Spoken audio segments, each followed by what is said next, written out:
안녕하십니까. 저는 이제 40 중반을 향해 달려가고 있는 아이를 키우고 있는 엄마입니다.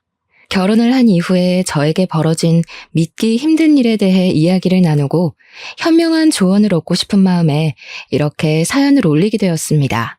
유년 시절부터 쭉 이어져 온 인연이 저에게 아주 뜻밖의 해프닝을 가져오게 되었고, 그 일로 인해서 저의 마음에도 구원을, 그리고 다른 사람에게도 복합적인 감정을 만들어내게 되었습니다.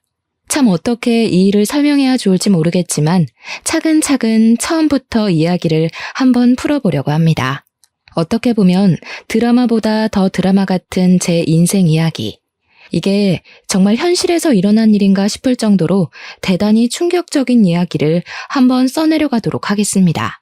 제 이야기를 듣고 여러분도 저와 같은 선상에 있다면 용기를 가지시고 본인만의 행복을 찾으시기를 바라면서 지금부터 시작하도록 하겠습니다. 저는 어릴 때 가난하진 않았지만 가난에 가까운 삶을 살고 있었습니다. 부모님께서는 집과 가까운 시장에서 작지도 크지도 않게 채소 가게를 운영하시면서 저를 키워내셨습니다. 가게를 열 정도면 나름 풍족한 생활을 하지 않았겠냐 하시는 분들도 있는데, 채소를 팔아봐야 가게 월세 내고 생활비를 제외하면 남는 돈이 별로 없었습니다. 그러니 저를 위해 부모님께서 쓸 수 있는 돈이 매우 한정적이었습니다. 물론 제가 욕심이 많은 아이는 아니었기에 화목한 가정을 이어질 수 있었습니다. 저는 부모님께서 고생하시며 벌어들인 돈을 함부로 사용하면 안 된다고 어릴 때부터 가정교육을 받았기 때문에 주어진 형편에 만족하면서 살았습니다. 우리 부모님께서는 빠듯하게 한 달을 벌어먹고 사시는 분들이었지만 없는 사람들을 늘 챙기고 도우며 사셨습니다. 채소 가게에서 팔다 남은 감자, 고구마부터 시작을 해서 시들시들해지는 상품들, 그러니까 먹는 데는 문제가 없어도 상품 가치가 떨어지는 상품들은 없는 사람들에게 나누시며 살았습니다. 특히 저희가 다세대 주택에 새를 들어 살고 있었는데 우리 옆집에 살고 있는 단칸방 식구들에게 그렇게 잘해주셨습니다. 우리 집도 아주 작은 16평짜리 방 2개 딸린 집이었지만 옆집에 사는 식구들이 밥이라도 굶을까봐 매번 감자와 고구마를 삶아서 주셨습니다. 솔직히 어린 나이에는 우리 집도 힘든데 왜 그렇게 남을 도우며 사시려고 할까, 그 돈을 모았다면 더 큰 집에 갈 수 있지 않았을까 하는 생각을 하기도 했습니다. 하지만 부모님께서는 나중에 다 복이 되어 돌아오는 것이라며 남에게 베푸는 것을 아깝게 굴지 말라고 하셨습니다. 옆집에 사는 가족들은 옆집 오빠와 옆집 오빠 부모님으로 구성되어 3명이 살고 있었습니다. 옆집 오빠는 저보다 8살이나 많은 오빠였는데 제가 초등학생일 때 이미 대학생이던 오빠였습니다. 대학 등록금을 마련하기 위해서 틈틈이 일을 하며 정말 열심히 살던 오빠는 끼니를 제때 챙기지 못해서 항상 배고파 했었습니다. 그런 오빠가 안쓰러웠던 저희 어머니께서는 매번 옥수수며 감자며 아침이고 저녁이고 오빠를 마주칠 때마다 손에 들려주시면서 배고프면 일이 손에 안 잡힌다고 걱정을 하셨습니다.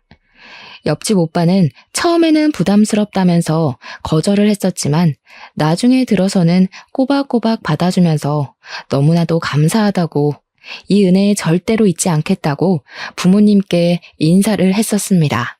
가난으로 인한 자격지심도 전혀 없었고 본인이 스스로 할 수 있는 일에 매진하면서 성실하게 사는 아이라며 부모님은 옆집 오빠를 매번 칭찬하셨습니다. 저는 어린 나이에 옆집 오빠에게 질투를 한 적도 몇 번 있었습니다. 부모님께서 매번 입에 침이 마를 정도로 오빠를 칭찬하셨기 때문이었습니다. 제가 중학생이 되었을 때 오빠는 군대에 가게 되었고, 제가 고등학생이 되었을 때 제대를 하고 대학에 복학을 했는데 그때 처음 오빠를 대면했습니다. 어릴 때는 제가 대학에 대한 정보가 전혀 없었고 그냥 오빠가 공부를 잘하는 학생이었다는 정도만 들어서 모르고 있었죠. 알고 보니 오빠는 엄청나게 유명한 명문대 장학생으로 입학을 했던 학생이었던 것입니다. 초등학생 때는 몰랐지만 대단한 사람이었던 거죠. 고등학생이 된 제 눈에는 적어도 그렇게 보였습니다. 아무튼 오빠는 대학을 졸업하게 되었고 교수님의 추천으로 대학원에 진학을 하게 되었다고 했습니다.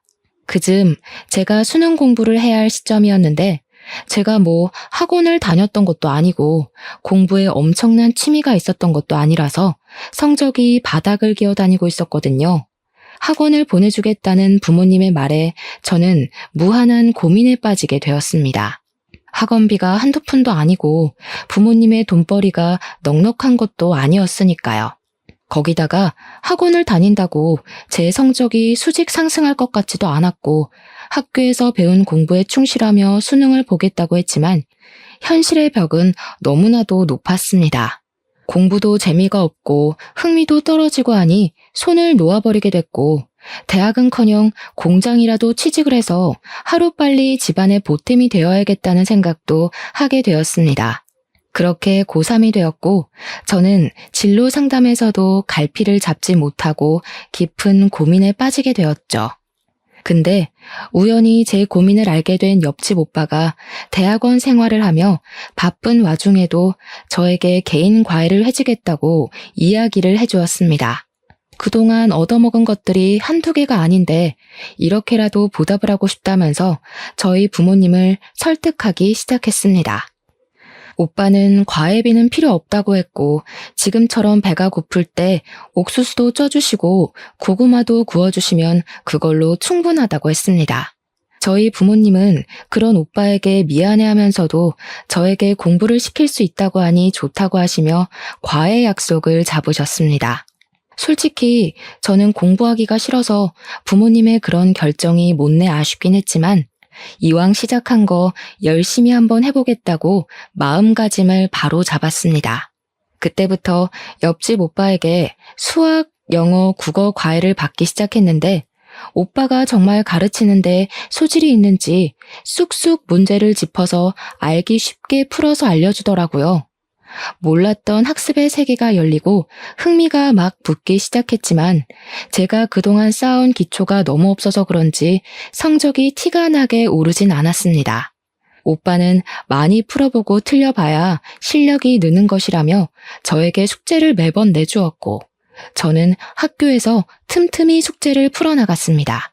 그때 저희 반에서 공부를 꽤 잘하던 은지라는 친구가 있었는데 저를 보고 막 비웃더라고요. 와, 네가 공부하는 거 태어나서 처음 보는 것 같다, 야. 너 대학 가려고? 진심이야? 네 성적에? 너 공부 못하잖아. 괜히 돈 버리는 거 아니야? 저는 매번 제자리에 와서 이상하게 시비를 거는 은지를 싫어했습니다. 한두 번도 아니고 제가 쉬는 시간에 문제집을 풀고 있으면 언제 왔는지도 모르게 숨죽여 다가와서는 제가 공부하는 걸 비웃고 갔습니다. 은지는 우리 반 반장이기도 했는데 유독 저에게만 못되게 굴었어요. 제가 풀고 있는 문제집을 가져가 훑어보면서 이거 다 중학생 때 배운 거 아니냐고 깔깔거리면서 웃었습니다. 고등학교 3학년씩이나 돼서 중학생들이 푸는 문제집을 풀고 있다며 반 아이들 모두에게 저를 조롱거리로 만들곤 했었습니다. 하루는 너무 티가 나게 저만 괴롭히는 것 같아서 나한테 왜 그러냐고 버럭 성질을 부렸는데 그걸 모르는 게 문제라며 말도 안 되는 소리를 하고 가더라고요. 그냥 제가 만만해서 괴롭히는 것 같다고 은지랑 어울려 지내는 친구들이 하는 말을 듣고는 자존심도 많이 상했습니다.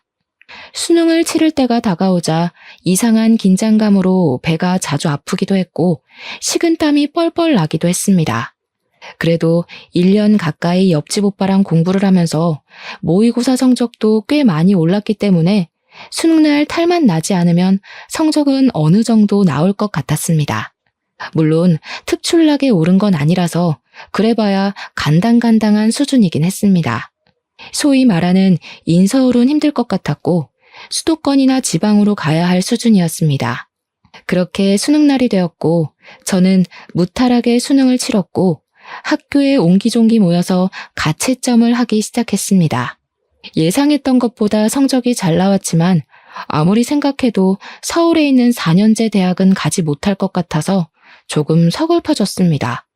이럴 줄 알았으면 미리 공부를 할 걸 그랬다 하는 생각도 했고요. 명문대에 다니는 옆집 오빠가 열심히 알려줬는데 성적이 높지 못해 미안한 마음도 들었습니다. 은지는 제 옆에서 일부러 들으라는 듯이 전체 1등급이 나왔다면서 자기는 서울 명문대에 합격할 것이라고 자랑을 했습니다. 수능이 끝났으니 이제 자유라는 생각이 들어서 신나게 노느라 바빴던 어느 날 어머니께서 저에게 빨리 집으로 들어오라는 연락이 왔습니다. 잘 놀고 있는데 부른다며 투덜대며 집으로 들어갔는데 집안 공기가 이상하더라고요. 어머니께서는 저에게 까만 옷을 던져주셨습니다. 빨리 갈아입으라고 처연하게 이야기를 하시는데 느낌이 쎄해서 옷을 갈아입고 어머니를 따라 나섰습니다. 그런데 저를 끌고 장례식장으로 가길래 저는 덜컥 심장이 내려앉는 기분이 들었습니다. 저희 아버지에게 무슨 일이 생긴 건가 했는데 장례식장에 옆집 오빠 혼자서 자리를 지키며 울고 있는 게 아니겠습니까? 영정사진을 보니 옆집 오빠의 부모님의 얼굴이 있더라고요. 사고가 나서 두 분이 한날 한시에 돌아가시게 되었다는 소리를 듣고 얼마나 깜짝 놀랐는지 모릅니다. 저희 부모님께서는 3일 내내 채소 가게도 닫으시고 장례식장을 지키셨고 저도 장지까지 따라가 고인의 명복을 빌었습니다. 옆집 오빠는 엉엉 소리를 내며 울면서도 저희 가족에게 고마워했습니다. 그렇게 며칠을 빠짐없이 옆집 오빠를 챙기고 상심이 클까 챙겼었는데 장례를 치른 지 3개월이 되지 않아서 옆집 오빠가 저희 집을 찾아왔습니다. 대학원 교환학생 프로그램에 선정이 되어서 아주 좋은 기회를 얻게 되었다고 학교에서 보내주는 유학길에 오르게 되었다고 했습니다. 저희 가족은 진심으로 축하를 해주었고 오빠는 살던 집과 살림살이 모두 처분하고 미련 없이 유학길에 오르게 되었습니다. 한동안은 연락이 닿았지만 그것도 오래가지 못했고 옆집 오빠와의 인연은 그렇게 끊어지게 되었습니다. 저는 지방에 있는 대학으로 입학을 하게 되었고 저희 부모님은 여전히 그 자리에서 채소 가게를 운영하며 사셨습니다. 대충 성적에 맞춰서 대학과 학부를 골랐던 터라 대학 생활의 재미도 느끼지 못하고 시간만 때우고 있었던 어느 날이었습니다. 제가 지방에 있는 대학에 진학을 했기 때문에 통학을 할 수 없어서 학교 근처 원룸에서 자취를 하고 있었습니다. 자취집에 자주 놀러오는 동아리 친구 한 명이 도예과를 다니고 있었는데 과방에 한번 놀러오라고 해서 할 일도 없고 심심해서 과방을 찾아갔습니다. 도예과 친구들이 물레를 가지고 흙으로 도자기를 빚으며 과제에 제출할 작품들을 만지고 있는데 이상하게 재미가 있어 보이더라고요. 친구가 곧 시험과 재제출을 해야 해서 도자기를 만들어야 한다고 물레를 밟으며 저와 이야기를 하는데 이야기에 집중이 되지 않고 자꾸 물레가 눈에 밟히는 겁니다. 그래서 친구에게 나도 한 번만 해보면 안 되냐고 너무 재미있어 보인다고 물어보니까 친구가 막 웃더라고요. 이게 강약 조절이 엄청나게 필요한 작업이라면서 분명 모양이 휘고 이상해져서 마음처럼 안 될 거라고 한번 해보라고 했습니다. 친구가 밟았던 느낌을 최대한 살려보면서 손으로 이리저리 모양을 매만지는데 그럴듯하게 나오더라고요. 그래서 와, 너무 재미있다 하는데 친구가 저를 멍청한 얼굴로 보고 있더라고요. 야, 이거 한 번에 이렇게 하는 사람 처음 봐. 너 이쪽에 소질 있는 거 아니냐? 내가 원래 잡기에 능하긴 하는데 손재주도 있는 편이라고 하더라. 나도 한번 해볼까? 어떤 거 같아? 그때 당시 천재라는 타이틀에 전 국민이 목매달던 시절이라 그런지 저와 친구는 패기 있게 도예과 교수님을 만나러 갔고 친구는 침을 튀기며 이야기를 했습니다. 20살의 패기였을까요? 지금 생각해보면 고작 물레 한번 돌린 것으로 교수님을 찾아가서 소질이 있네만의 이야기를 했다는 게 너무나도 부끄럽습니다. 하지만 어린 나이에 치기 어린 패기를 교수님께서 예쁘게 봐주신 덕분에 저는 교수님 앞에서 물레를 밟으며 도예를 시작할 수 있었습니다. 몇 주간 실습하는 곳에서 도둑 강의를 들으며 손맛을 익혔더니 교수님께서 진짜 소질이 있는 것 같다고 전과를 해볼 생각이 없냐고 하셨습니다. 그냥저냥 인문과에서 갑자기 도예과로 전과가 가능할까 싶었는데 지방에 있는 학교라 그런지 해달라는 거 다 해주더라고요. 저는 얼떨결에 도예과로 전과를 하게 되었고 저희 부모님도 제 이야기를 듣고 무척이나 어이없어 하셨지만 제가 재밌다고 하니 한번 해보라고 하시고는 더 말리지 않으셨습니다. 저는 충동적인 결정임에도 불구하고 4년을 도예과에 다니면서 실력이 쑥쑥 늘기 시작했고 원래 도예과 특성상 취업이 힘든 편임에도 불구하고 교수님의 추천서를 받아냈습니다.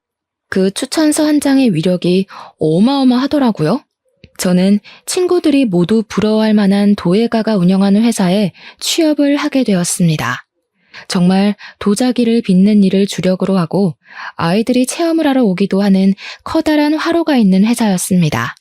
회사가 이천에 있었기 때문에 부모님께서는 채소 가게를 접으시고 아예 이천에 있는 작은 마을로 이사를 하시게 되었습니다. 마을 자체도 작고 조용했고 적당한 생필품을 동네 슈퍼에서 파는 그런 동네였는데 온 가족이 이주를 하게 되면서 제가 벌어오는 돈으로 생활을 하기 시작했습니다. 사실 그 돈으로 세 가족이 살기에는 조금 빠듯하긴 했습니다.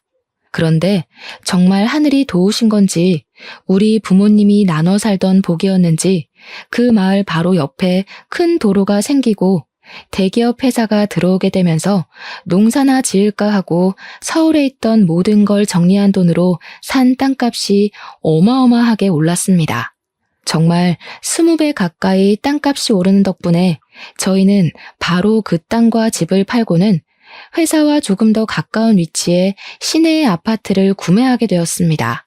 갑자기 큰 돈이 생기니 어안이 벙벙했지만 허투루 쓰지 않고 우리 세 가족이 평생 아끼며 살자고 손가락 걸고 약속을 했습니다. 부모님께서는 남을 도우며 살아서 얻게 된 복이라고 참으로 좋아하셨습니다. 도예 회사에 다니면서 남들보다 더 땀을 뻘뻘 흘려가며 일을 했는데 사실 도예가로서의 삶이 참 힘듭니다. 월급도 적은 편이고요. 제가 이천에서 계속 일을 하면서 잘하는 건 흙을 빚는 일뿐이라 대기업 같은 데에 입사를 해서 화장품 케이스를 만들고 하는 일이 더 낫지 않나 하는 생각이 들더라고요. 정통 도예 일만 해서는 먹고 살기가 빠듯하다고 느껴졌기 때문이었습니다. 거기다가 대기업이 줄줄이 이천에 공장을 지으면서 저희 도예 회사 옆에도 대기업 반도체 회사가 들어오게 됐는데 사원증을 걸고 있는 회사원들 보니까 멋있더라고요. 저는 매일 흙을 묻히고 다녔는데 그분들은 대기업 로고가 떡하니 박힌 작업복을 입고 거리를 돌아다녔으니까요. 하루는 제가 회사 근처 카페에서 커피를 마시고 있었는데 어떤 남자가 저에게 오더니 아주 수줍게 휴대폰 번호를 알려줄 수 있냐고 물어보더라고요. 저는 살면서 제 번호를 물어본 남자가 그분이 처음이었기 때문에 의심부터 했습니다. 저 도 안 믿어요. 사이비도 안 믿고요. 대출도 안 할 거고 장기도 안 팔 건데요. 근데 제 말이 엄청나게 웃겼는지 처음에는 무슨 소리인가 하고 저를 보다가 빵 터져서 배를 잡고 웃더라고요. 앞에서 그렇게 웃어대니까 제가 너무 오버를 했나 싶어서 얼굴이 달아올라 커피를 벌컥벌컥 마셨습니다. 제가 며칠 동안 이 카페에 와서 그쪽을 봤는데 아무리 봐도 제 스타일이셔서 그래요. 번호 좀 알려주세요. 혹시 여기 S기업 다니시는 분이세요? 아니요. 아쉽게도 저는 반대편에 있는 도자기 회사에서 도자기 만드는 일을 하고 있어요. 우와, 정말 멋있는데요. 도예가라는 말씀이시잖아요. 요즘 잘 없는 직업 아닌가? 저도 나중에 도자기 한번 만들러 가봐도 되나요? 번호 좀 알려주세요. 그분은 저에게 계속해서 번호를 알려달라고 졸랐고 저는 어차피 한 번뿐인 인생인데 괜찮지 않을까 싶어서 번호를 알려주었습니다. 번호를 준 게 허락으로 생각한 건지 그 뒤로 자주 연락이 오곤 했습니다. 물론 저도 마음에 들지 않았으면 딱 잘라 거절을 했겠지만 그건 또 아니었어요. 대화를 나누다 보니 위트가 있는 사람이라는 걸 알게 됐고 생각보다 배려도 넘치는 사람이라는 생각이 들었습니다. 연락이 오지 않을 때는 서운하기도 하고 뭘 하는지 궁금하기도 했고요.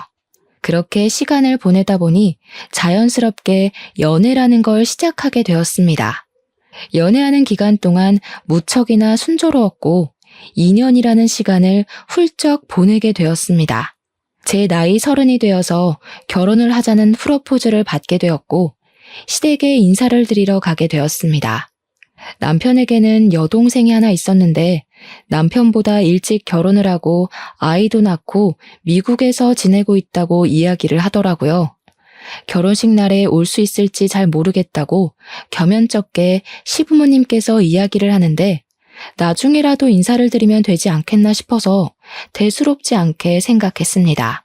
시댁 어르신들도 다행히 저를 예쁘게 봐주셨고 저희 부모님께서도 대기업에 다니는 남편을 좋게 봐주셔서 결혼을 하게 되었습니다. 상견례 자리에서도 재산을 공개하고 예단 예물 이야기를 하다 보면 서로 빈정이 상하는 경우가 있다고 하던데 저희는 그런 게 전혀 없었습니다. 평생 봉사를 하며 남을 위해 살아온 저희 부모님과 시부모님의 대화가 무척이나 잘 통했고 집안 가훈이나 분위기도 비슷해서 걸림돌이 될 게 없었습니다. 시부모님은 탄탄대로를 살아오신 분이라 평생을 봉사하며 살아오신 저희 부모님께 진심으로 존경한다고 이야기를 하셨습니다.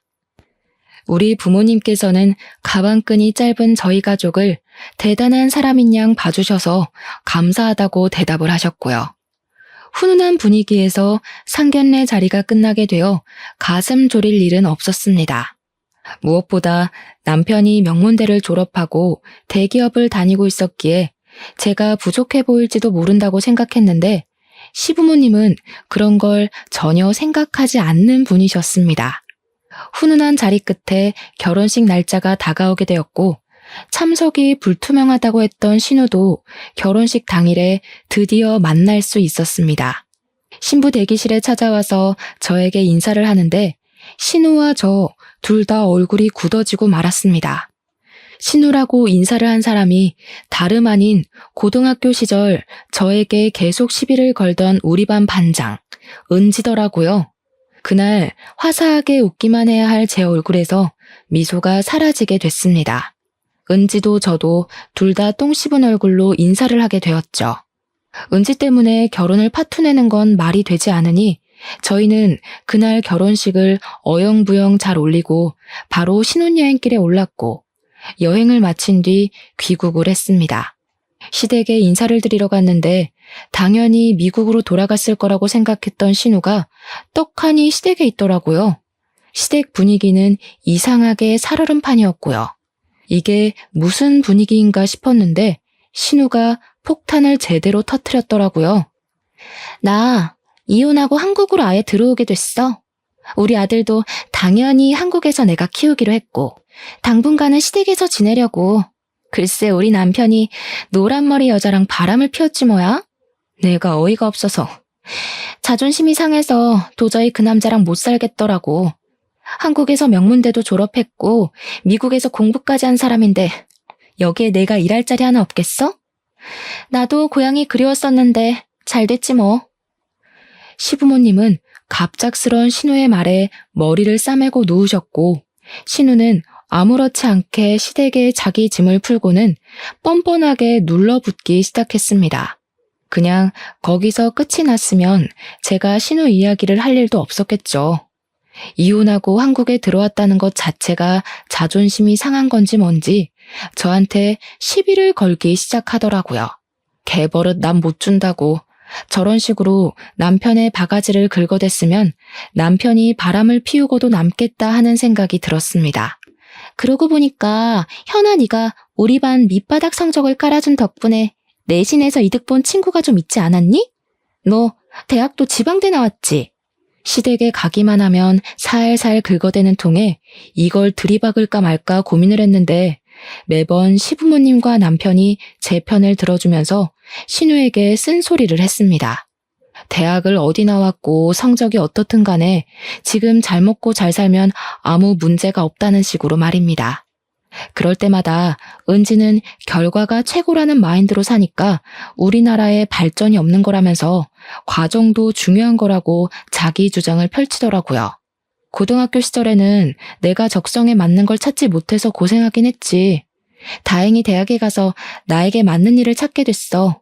지금은 도예가로 일을 하고 있는데 생각보다 일도 재미있고 먹고 살 만큼은 벌면서 살아. 얘, 너무 웃긴다. 학교 다닐 때 돌머리라고 구박 엄청 받더니 흙을 다루면서 일을 하네? 천생연분이다, 야. 돌머리? 너 말이 너무 심한 거 아니니? 어디 신우한테 너너거리면서 이야기를 해? 또박또박 말대꾸하지 마. 따지고 보면 내가 올케 언니지. 너희 오빠랑 결혼한 거 몰라서 그래? 너나 선 지키면서 굴어. 제가 틀린 말을 한 건 아니니까 입을 삐죽 내밀고는 무시하더라고요. 그 이후에도 제가 시댁에서 뭐 요리를 하다가 실수를 하거나 하면 돌머리라서 그런 거라고, 지방대 출신이라서 잘하는 게 없다고 저를 깎아내리고 비웃었습니다. 하루는 제가 TV 프로그램에 나온 영어 단어를 읽다가 실수를 했는데 그 발음이 아니라면서 미국도 못 가봤냐고 꼽을 주기도 했고요. 신문 보다가 사자성어가 나왔는데 그 뜻을 몰라서 검색을 하고 있으니 초등학교 때 다 배우는 거 아니냐고, 아는 게 뭐냐고 시비를 걸기도 했습니다.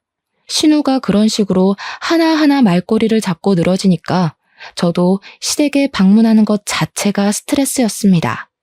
아들과 함께 한국으로 돌아온 신우는 5살밖에 안 된 시조카의 교육에 열을 올리고 있었습니다. 때마침 제가 그즈음 임신을 하게 되었고 양가의 어마어마한 축하를 받게 되었습니다.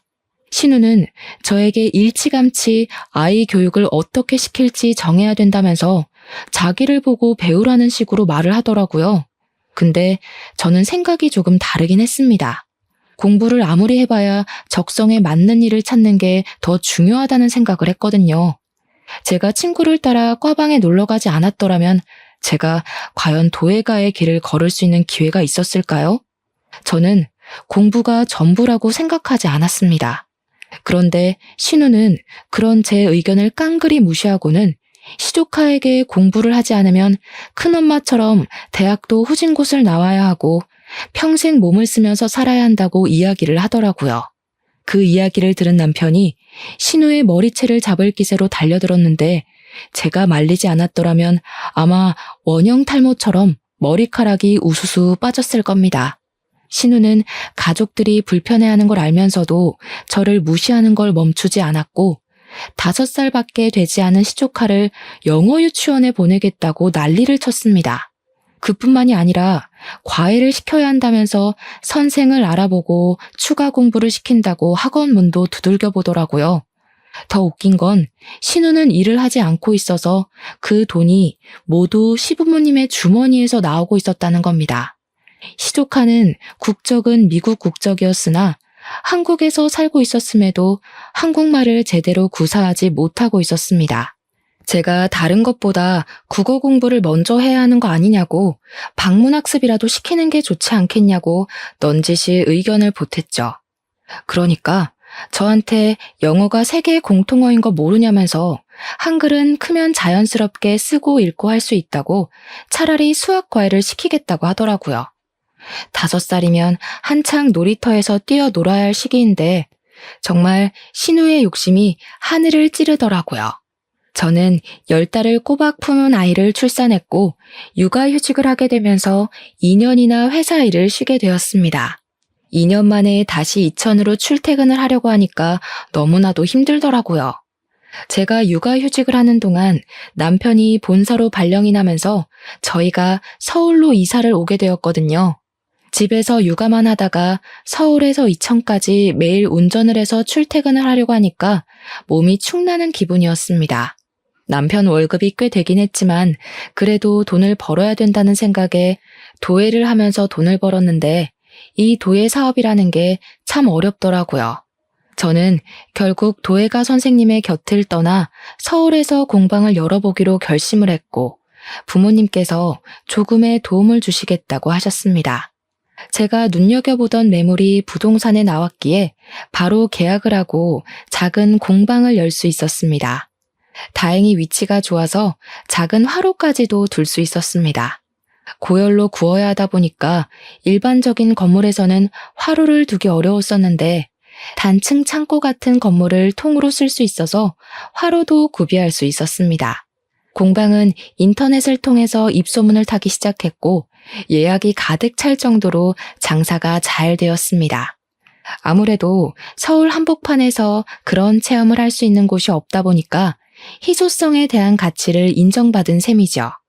그때 저희 아이는 어린이집을 보내고 있었는데 신우가 또 저에게 시비를 걸더라고요. 어린이집에서 배우는 게 뭐가 있다고 거기를 보내? 적어도 영어 유치원 정도는 보내줘야지. 벌써부터 수준 차이가 나기 시작하잖아. 올케가 지방대를 나와서 그런가? 지방대 나온 친구들은 그냥 어린이집을 보내나 봐? 내 대학 친구들은 죄다 영어 유치원을 보내던데. 우리 조카 불쌍하네. 공부를 잘해야 하는데 엄마 닮았으면 티가 딱 나겠다. 공부하는 것보다 경험이 더 중요하다고 생각해서 굳이 어릴 때부터 스트레스 주고 싶지 않은 거야. 각자 자식을 교육하는 방법이 있으니까 그런 소린 하지 말았으면 좋겠어. 더군다나 시조카와 우리 아이의 나이 차이가 5살이나 나다 보니까 당연히 배우는 속도나 쌓여있는 지식도 차이가 날 수밖에 없는데도 비교를 하더라고요.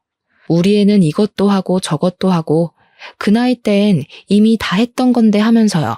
당연히 초등학생의 시조카와 아직 영유아인 우리 아이가 같은 수준이면 문제가 되지 않겠습니까? 지 잘난 맛에 제 말은 하나도 듣지 않고 씹으려 대는데 저도 나중에는 해탈이 되는 건지 전부 다 무시하게 되더라고요. 신우는 시조카가 16살이 되었을 때 대학 시간 강사 일을 하게 되어 나름 교수라며 어깨에 힘을 주고 다니기 시작했습니다. 그게 저희 나이 41살의 일인데 보통 그 나이에는 시간 강사를 잘 안 나가긴 하지만 신우가 공부했던 걸 밀고 나가면서 어렵게 따낸 자리였다고 하더라고요. 신우는 시간 강사로 나가고 있는 대학의 정교수가 되는 것이 목표라며 어떤 수를 써서라도 정교수 자리를 차지하겠다고 했습니다. 제가 열심히 하다 보면 기회가 오지 않겠냐고 했더니 가방끈이 짧아서 이해를 못하는 거라고 비웃더라고요. 저도 말이 곱게 나가진 않아서 어디 한번 열심히 애써보라고 대꾸해줬죠. 시간이 지날수록 공방에는 점점 손님도 줄어들게 됐고 일거리도 잘 들어오지 않게 되면서 공방을 유지하는 게 힘들어지기 시작했습니다. 아무래도 작은 공방이라 한계가 있는 거고 한번 방문했던 손님의 재방문이 잘 이루어지지 않았기 때문이었습니다. 물레를 여러 개 둘 수가 없어서 체험 공방은 대체로 만들어진 틀에 그림을 그려 구워나가는 식으로 이루어졌는데 가격도 비싼 편이고 하다 보니 한 번 체험으로 끝나는 거죠. 취미반 수업을 해도 인원을 많이 받을 수가 없고 기초를 배우고 나면 심화 과정까지 하려는 사람이 없어서 운영이 점점 힘들어졌습니다. 그래도 남편이 대기업을 다니고 있으니 배가 고를 일은 전혀 없었지만 제 일이 잘 안 풀리니까 스트레스를 받긴 하더라고요. 공방이 서울에 있다 보니 월세도 만만치 않았고 무엇보다 손님이 많아야 하는데 그러질 못하고 파리만 날리는 경우도 있으니 앓는 소리가 절로 나오더라고요. 제가 힘들어한다는 걸 알았는지 신우는 시조카에게 저의 험담을 하고 있더라고요. 큰엄마가 공부를 못해서 저런 일을 하는 거라고 돈도 못 벌고 힘들어하지 않냐면서 공부를 잘해야 뭘 해도 편하게 먹고 살 수 있는 거라고 말입니다. 본인이 공부의 끈을 놓지 않고 열심히 한 덕분에 나이를 먹어서도 안정적인 교수 일을 하고 있지 않냐고 하는데 웃기더라고요. 정교수도 아니고 시간 강사 일을 하고 있으면서 교수 타령을 하는 것이 자격지심처럼 느껴지고 나중에는 안쓰럽기까지 하더라고요. 애써 무시를 하며 지내고 있었는데 하루는 신우에게서 급하게 저에게 연락이 왔습니다. 학교에 제출을 해야 할 서류를 두고 갔는데 그 자료가 정직원 채용 원서에 꼭 필요한 것이라면서 저에게 가져다 달라고 하더라고요. 시부모님은 지방으로 골프 여행을 가신 터라 제일 움직이기 쉬운 저에게 부탁을 해왔습니다. 처음으로 신우가 저에게 고분고분하게 말을 하며 계속 부탁한다 빌빌 기길래 한번 도와주자 싶어서 서류를 찾아서 신우가 일하는 대학으로 찾아갔습니다. 자료를 받자마자 돌변하더니 이런 일에는 쓸모가 있어서 다행이라고 말을 하더라고요. 진짜 어이가 없어서 서류를 찢어버리고 싶었습니다. 이럴 때는 자존심 같은 거 세우지 말고 그냥 고맙다고 말해야 하는 거 아니야? 어머, 너 나한테 고맙다는 소리가 듣고 싶었던 거니? 자존심 세우기는 무슨... 내가 너한테 그런 거 세워서 뭐 한다고 그래. 네가 어디 대기업이라도 다녔으면 내가 너한테 이런 부탁 못 했겠지. 얼마나 다행이니? 네가 공부를 못해서 한가롭게 공방이나 운영하면서 사니까 이런 부탁도 들어주고 내가 이 은혜는 평생 잊진 않을게. 갚을지는 모르겠지만 고맙다 얘. 어쩜 이렇게 말을 재수없게 하는 재주가 있는지 모르겠다. 은혜 갚으라고도 안 하니까 걱정하지 마. 걱정은 무슨? 너 요즘 공방도 잘 안 된다며? 이래서 어릴 때부터 공부를 잘하는 게 중요한 거야. 결국 어떻게든 밥벌이 하려면 똑똑해야 한다니까. 우리 아들도 너랑 나를 보면서 제발 정신 차리고 공부 좀 했으면 좋겠다. 내가 그런 건 또 고마워. 너 덕분에 우리 아들에게 현실감을 알게 해줄 수 있어서. 제가 기가 막혀서 부들부들 떨고 있는데 뒤에서 누가 헛기침을 하더라고요. 신우와 저는 입씨름을 하느라 뒤에 누가 찾아온 것도 모르고 있었습니다. 신우를 향해서 준비 다 됐냐고 물어보는데 이상하게 낯이 익더라고요. 신우가 갑자기 쩔쩔매면서 언제 오셨냐고, 안 그래도 지금 서류 준비를 다 했다면서 학과장님 하면서 콧소리를 내는데 그분이 저를 빤히 보더니 놀란 눈을 하셨습니다. 너 혹시 현아니? 땡땡동 살던 채소가게. 자세히 보니까 저에게 공부를 가르쳐 주었던 우리 옆집 살던 오빠였습니다. 저는 너무 놀라서 오빠 맞냐고 반가움에 방방 뛰었더니 어떻게 여기서 다 보냐고 반갑다고 신우를 무시하고 저에게 달려와 제 손을 잡더라고요.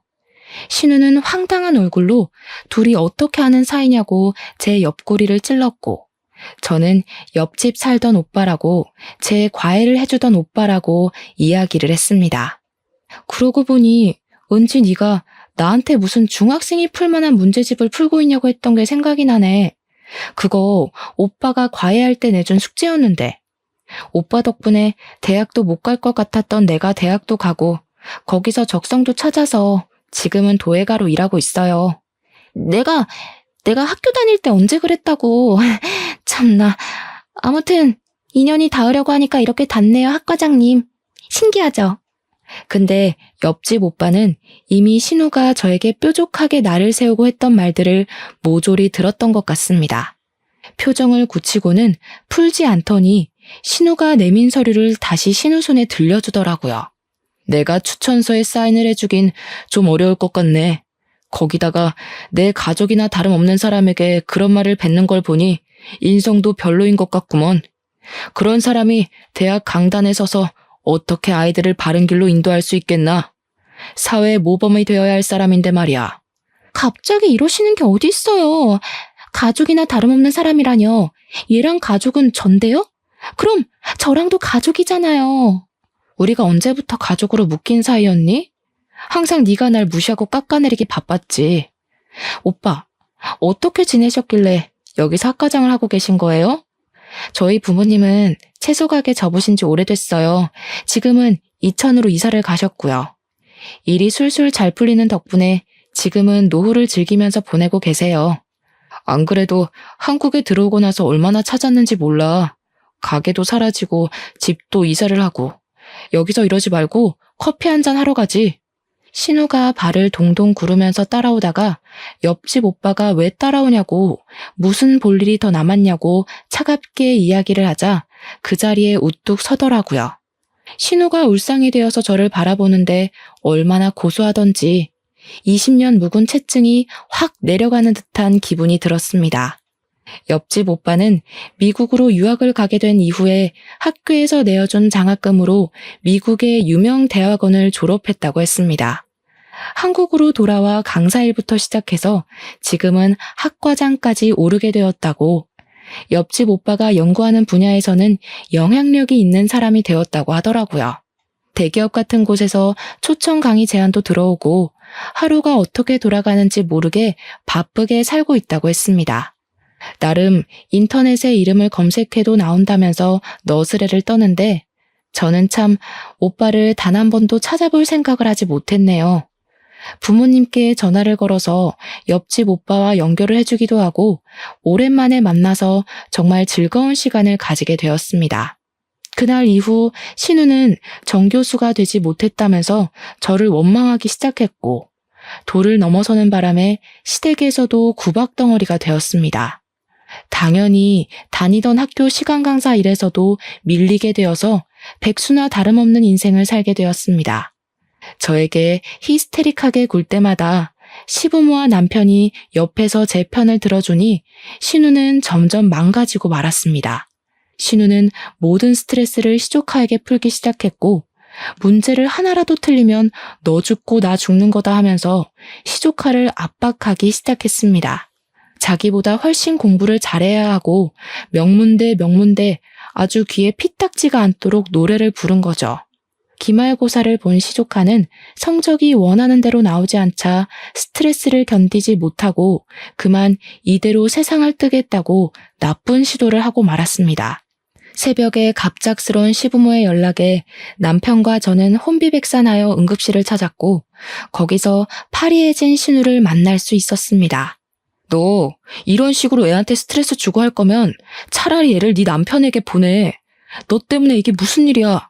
신우는 하염없이 눈물을 뚝뚝 흘리면서 어떻게 그런 소리를 할 수 있냐고 횡설수설했습니다. 내가 정신병이라도 걸린 것 같냐? 애를 왜 남편한테 보내려고 하냐? 내가 죄인이다 하면서 알아듣지 못할 말을 마구마구 쏟아냈습니다. 저는 신우가 미웠고 재수없었고 불행하길 바랬지만 시조카가 다치길 원하진 않았습니다. 신우가 나한테 화풀이하던 걸 조카에게 하니까 이렇게 된 거지. 세상 일이 어떻게 신우 맘대로 되겠어? 이제 좀 내려놔. 시조카가 공부를 못하는 것도 아니고 잘하는데 왜 그렇게 애를 압박하고 그래? 한참을 울던 신우가 자기 혼자 있고 싶으니까 다들 집에 가서 기다리라고 하더라고요. 며칠 입원해 있는 동안 신우는 시조카 옆에서 1분도 떨어지질 않았습니다. 그리고 시조카가 퇴원을 해서 시댁에 오니 신우가 갑자기 가족들을 불러다 놓고 고개를 숙이고 사과를 하더라고요. 그동안 괜한 비교질해가면서 올케 언니 무시한 거 미안해. 내가 사람을 급으로 나누고 상처 줘서 미안해. 나 이제 욕심 부리지 않고 우리 아이가 하고 싶은 거 하면서 살 수 있게 노력할 거야. 그러면서 애한테 욕심 부리며 살지 않겠다고 공부가 전부가 아니라는 걸 너무 늦게 깨달았다고 하더라고요. 며칠이나 가려나 했는데 신우는 정말 굳은 결심을 한 건지 그 뒤로 저희 부모님을 따라서 보육원과 고아원에 봉사를 하러 다니더라고요. 사각지대에 놓인 아이들 중에서 공부를 하고 싶어하는 애들을 위해 교육을 시키고 있습니다. 할 줄 아는 게 이것밖에 없다면서 사교육을 한 번도 받아보지 못한 애들을 불러다 놓고 공부에 관심 있어 하는 애들에게만 공부를 가르치면서 시간을 보내더라고요. 신우는 점점 마음의 치료를 받고 있는 중이고 저는 그런 신우를 멀리서 응원하며 지켜보고 있는 중입니다. 가까이 하기엔 아직까지 제가 받은 상처가 깨끗하게 씻기질 않았네요. 앞으로 저도 신우를 용서할 수 있는 날이 오겠죠. 그날이 오면 같이 속을 드러내놓고 술이라도 한잔 해보려고 합니다. 그러니 그날이 올 때까지 제가 신우를 용서할 수 있도록 노력해보도록 하겠습니다. 감사합니다.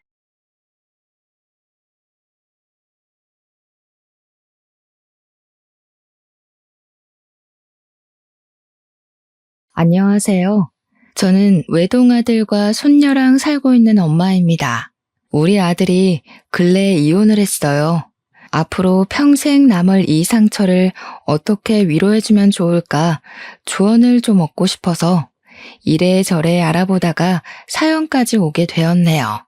저는 사별해서 남편을 잃었지만 영혼을 약속한 배우자와 갈등으로 인해 갈라져야 했다면 얼마나 상처가 크고 더 지옥 같을지 감히 가늠할 수가 없네요. 부디 제 사연을 들어보시고 마땅한 조언들 한마디씩 남겨주셨으면 좋겠어요. 이제 새 출발하는 우리 아들이 청취자분들의 조언을 새겨 듣고 자기 딸을 위해서라도 마음속에 남은 쓰레기를 얼른 던져버리길 바랄 뿐이네요.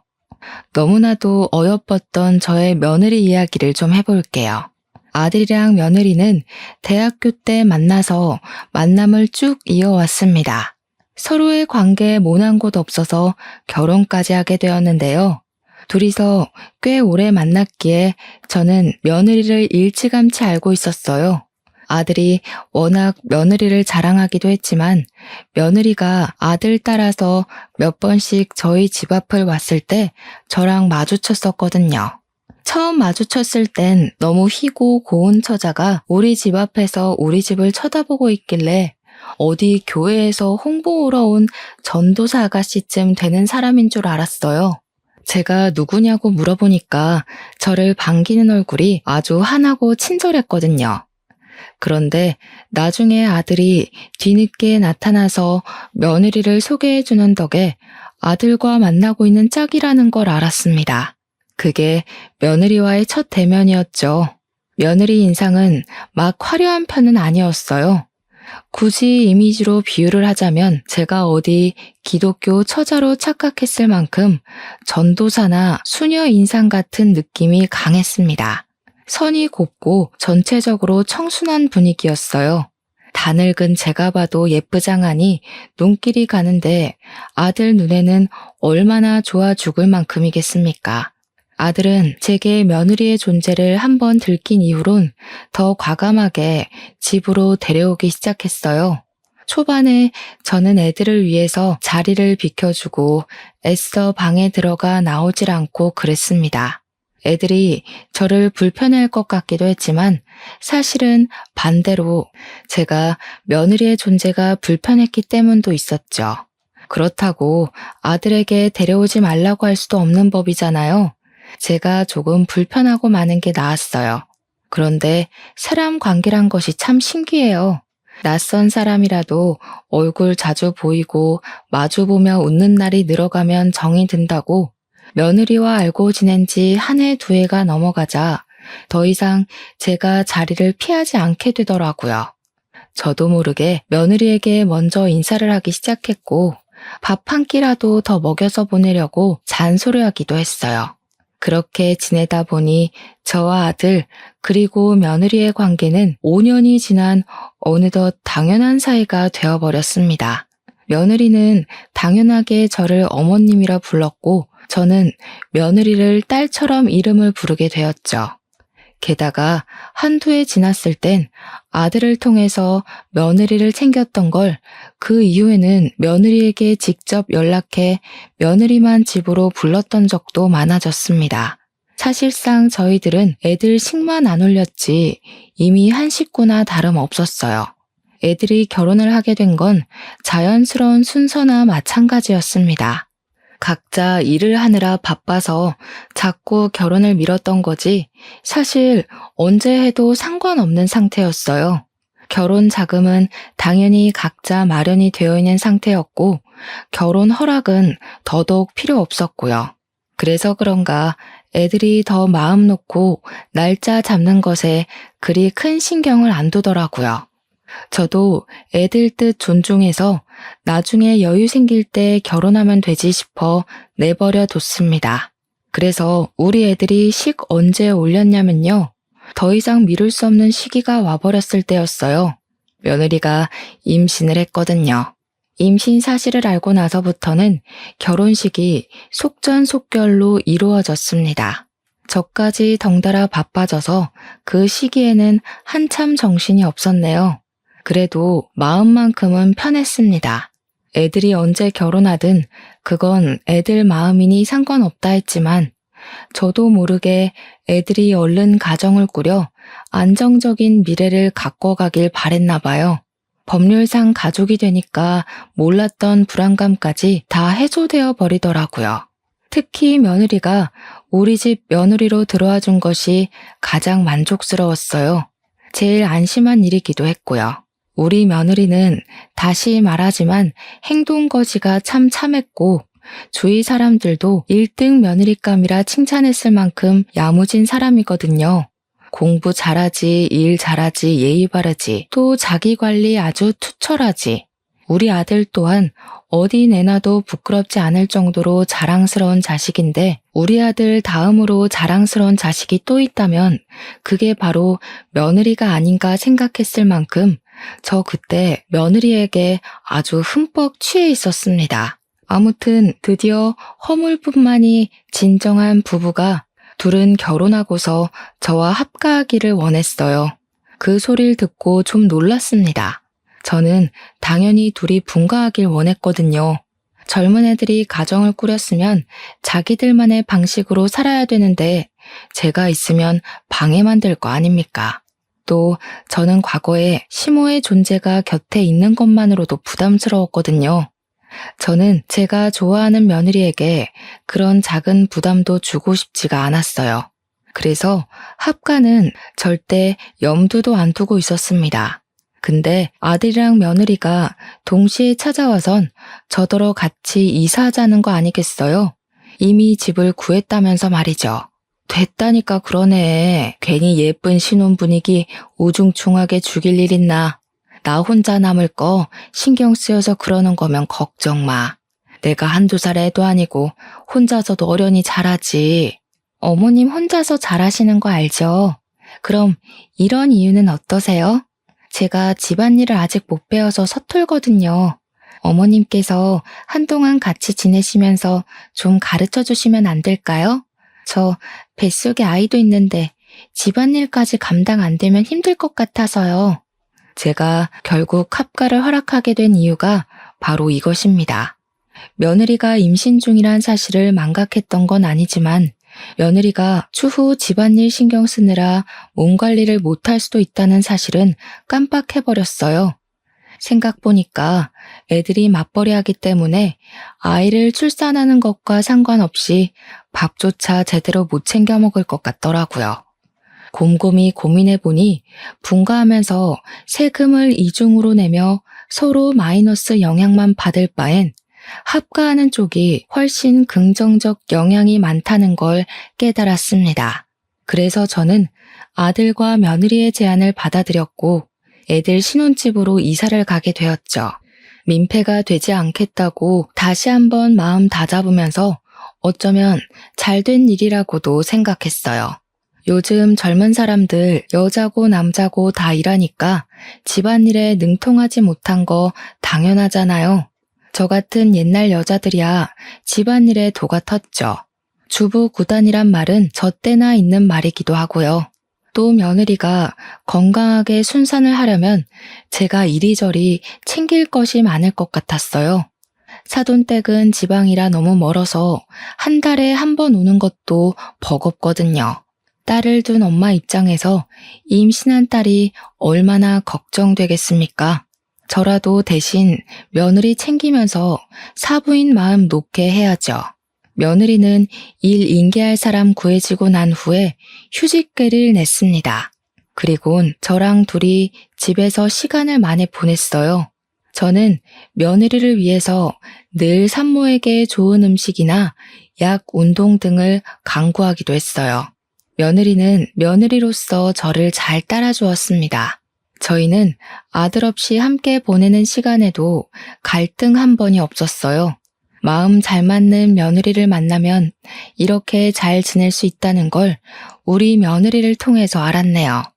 그렇게 며느리 출산 때까지 최대한 안정적인 시간을 보낼 수 있도록 모두가 노력했고 그 끝내 우리 가족 품으로 예쁜 손녀를 얻을 수 있었습니다. 손녀를 처음 만난 그날은 우리 가족이 진정한 가족이 된 이후 두 번째로 큰 행복을 느꼈던 시간이었어요. 우리 예쁜 손녀를 위해서라도 더 열심히 화목하게 살자고 그날 그렇게 다짐을 했었습니다. 그리고 얼마 후 며느리는 잠깐만 쉬고서 바로 복직을 하여 일에 매진했어요. 워낙 자기 관리에 철저한 사람이라 산후조리원에 있으면서도 업무 연락을 놓지 않던 애였습니다. 제 바람으론 며느리가 한 1년은 푹 쉬고 복직을 했으면 싶었지만 며느리가 워낙 본인의 경력과 자격에 진심인 사람이니 제가 말릴 수는 없었네요. 실제 며느리는 다음 해에 바로 승급을 했습니다. 승급을 하면 당연히 월급도 껑충 뛰어오르잖아요. 며느리의 성장은 집안의 경사나 마찬가지이니 저랑 아들도 며느리의 고생을 진심으로 축하해 주었어요. 축하 파티를 하겠다고 며칠 전부터 떠벌려놔서 그런지 며느리는 그게 다 저랑 아들 덕이라면서 비싼 명품 선물을 준비해 놨더라고요. 어머나, 내 분수에 뭐 이런 걸 봤니? 내가 뭘 한 게 있다고. 다 네가 잘해서 승진한 건데 괜한 돈을 썼네. 이런 거 돈 100만 원 하지 않아? 아직도 모르시겠어요? 어머님 안 계셨으면 저 완벽한 아내, 며느리 이런 거 아무것도 못 해냈어요. 어머님은 저한테 완전 신 같은 존재예요. 남편만큼이나 없어선 안 된다고요. 제가 어머님한테 얼마나 의지하는지 알죠? 그렇게 생각해주니 내가 참 너무 고맙다. 내 노력한다고 하는데 안 사돈 만큼은 아닐 테니 항상 마음에 걸렸거든. 아무리 그래도 부모랑 떨어져서 남의 부모 모시고 사는 게 어디 쉬운 일도 아니잖아. 항상 신경 쓰였는데 네가 그렇게 말해주니까 체증이 확 내려간다. 저 엄마한테도 엄청 자랑했어요. 어머님이 엄마 같다고요. 그러니까 엄마가 어머님한테 너무 고마워서 다음에 인사 오겠다고 하던데요. 전 어머님한테 아무것도 안 바래요. 그러니까 지금처럼 저희 곁에서 오래오래 건강하게만 있어주세요. 제 어머님으로요. 알겠죠? 어쩜 말을 이렇게나 예쁘게 하는 건지 제가 며느리를 이뻐하지 않을 수가 없었습니다. 며느리는 제게 선물을 한 걸로 모자라서 잠자리에 들기 전 제 방을 찾아와 따로 용돈까지 줬어요. 그 봉투에도 꽤 큰 액수가 들어있었는데 저 깜짝 놀라서 며느리한테 이러지 말라고 돌려줬거든요. 그랬더니 며느리가 꿋꿋하게 쥐어주면서 손녀 봐주는 것이 고마워서 표현하고 싶은 마음이라고 하더라고요. 말리고 싶어도 역시나 며느리 고집 때문에 그럴 수 없었습니다. 며느리가 지금 안 받으면 제가 받을 때까지 쫓아다닐 거라고 하길래요. 그때부터 저는 며느리가 주는 돈을 받기는 하되 따로 모아놨어요. 정말 필요할 때 쓰고 싶었거든요. 혹시라도 며느리한테 급한 일 있으면 도와주고 싶기도 했고요.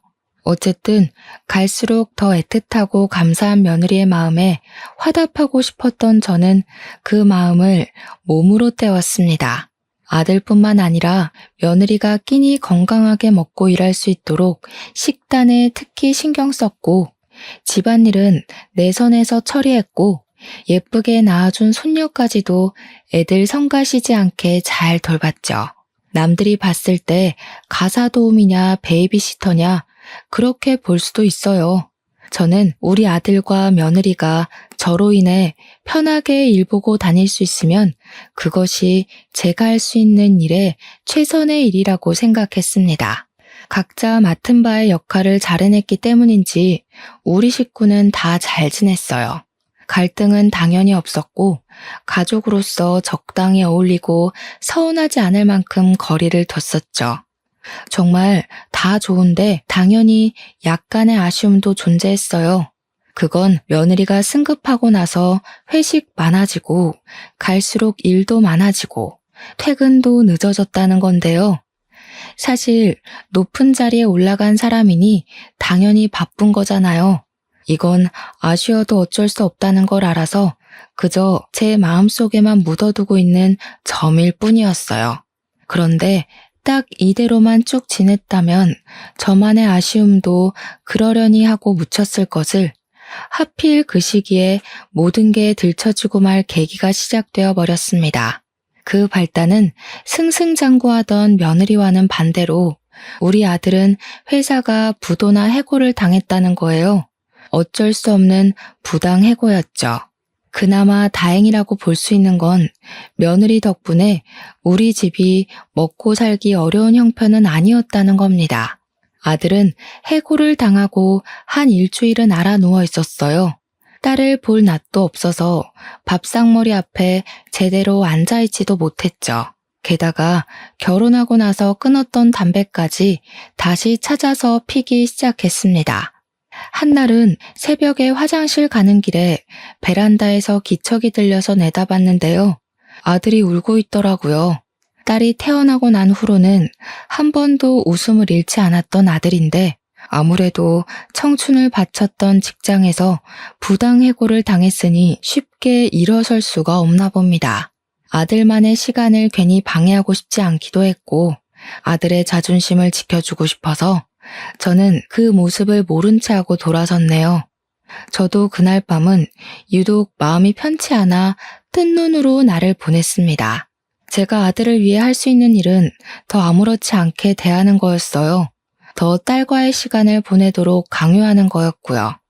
허구한 날 방구석에만 있을 거야? 오랜만에 집에 주야장천 있는 건데 이때라도 네 딸이랑 놀아주고 그래라.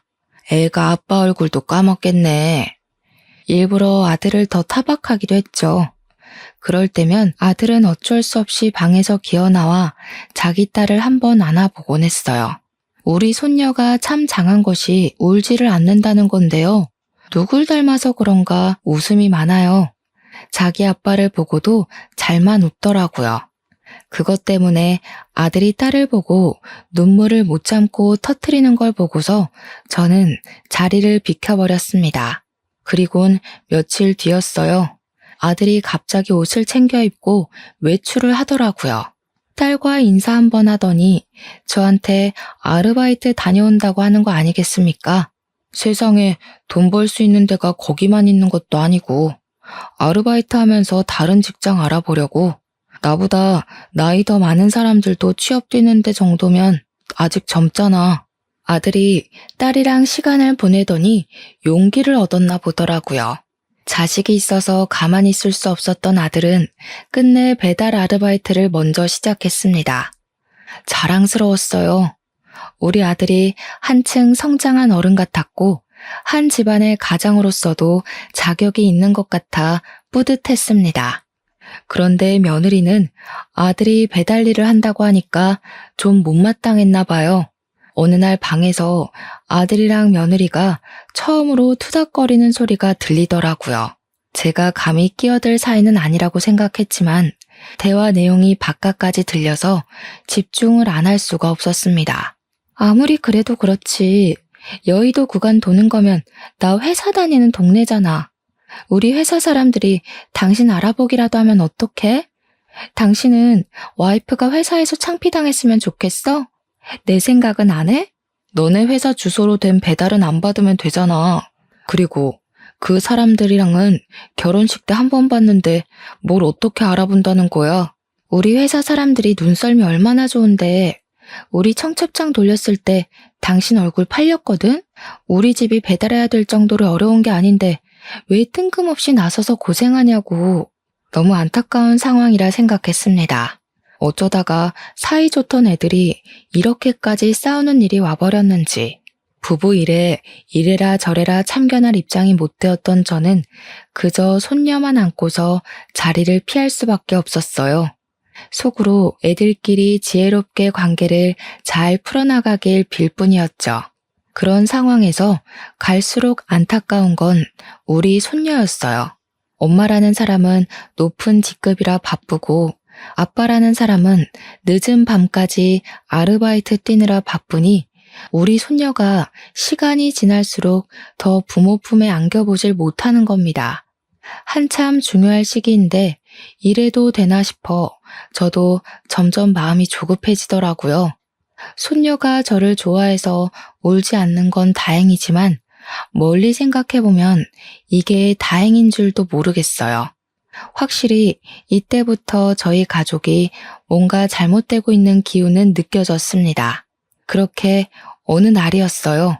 우리 손녀는 9시가 되면 꼬박 잠을 잘 잤는데요. 그날은 다소 늦게 잤습니다. 거의 11시 다 돼서 잠이 든 걸로 기억해요. 그래서 제가 집안 정리를 좀 늦게 시작했었거든요. 그런데 한 1시쯤이었나? 누가 도어록을 자꾸 틀리게 눌리는 겁니다. 자꾸 신호음이 울려서 혹시 손녀가 깰까봐 황급히 인터폰 확인했어요. 누구냐고 묻기도 전에 안에서 며느리 목소리 들리더라고요. 저는 바로 나가서 문을 열었습니다. 당연히 며느리 혼자만 있는 줄 알고 잠옷바람 그대로 나갔어요. 근데 막상 제 눈앞에 서 있는 사람은 며느리가 아닌 술에 떡이 된 며느리를 업고 있는 웬 총각이었습니다. 며느리가 번호를 불러주는 대로 총각이 누르고 있었는데 틀리게 부르니까 총각도 계속 틀리게 누르고 있었나 봅니다.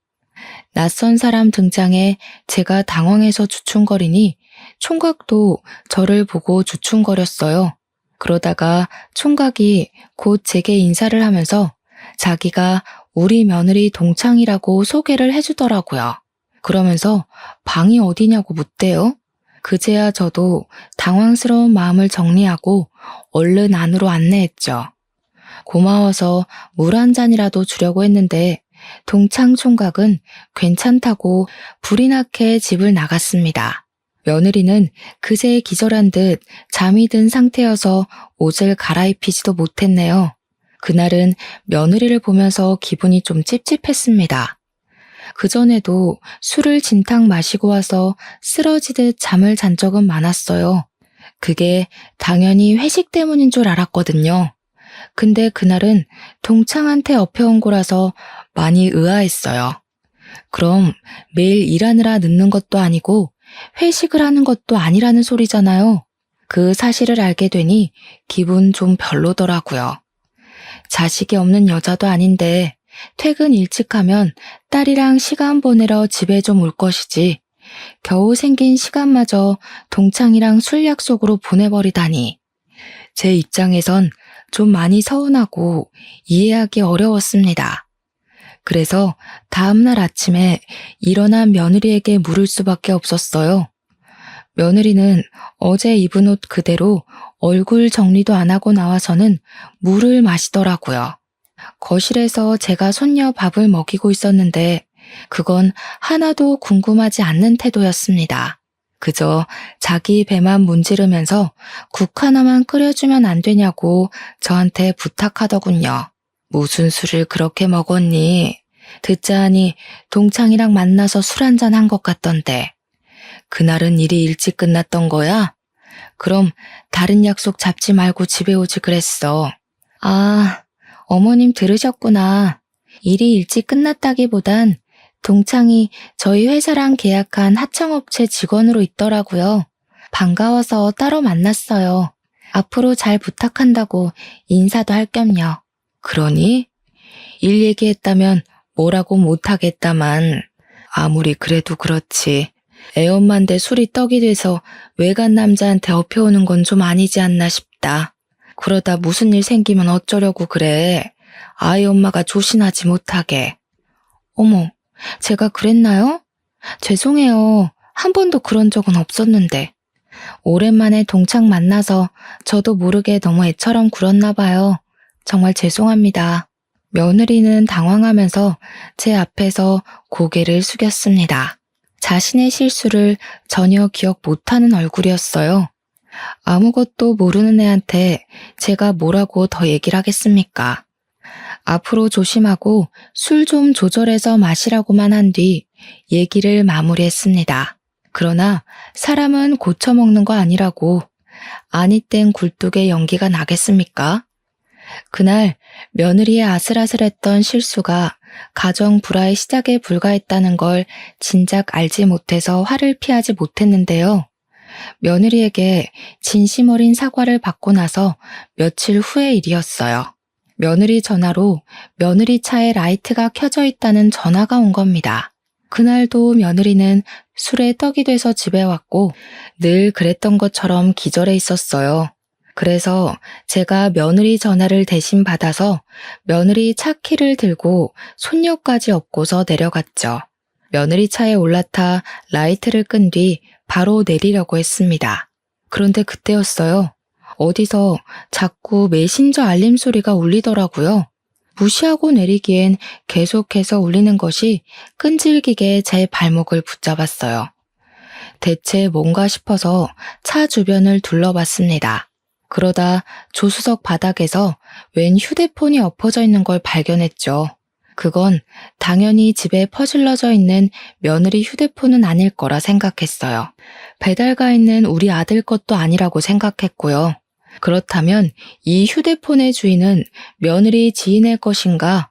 그런 생각을 하면서 돌려봤습니다. 그때 메신저가 한 번 더 날라왔는데요. 배경 화면이 번쩍하고 빛나더라고요. 그 순간 며느리와 낯선 남자가 다정하게 어울려 있는 모습이 큼지막한 사진으로 나타났습니다. 저 그걸 보고 너무 놀랐어요. 혹시 사람을 잘못 봤나 싶어서 몇 번이나 여자 인물을 들여다봤지만 분명 제가 아는 며느리가 맞더군요. 심장이 철렁 내려앉았어요. 대체 이게 뭔가 싶어서 당장 휴대폰을 열어봤습니다.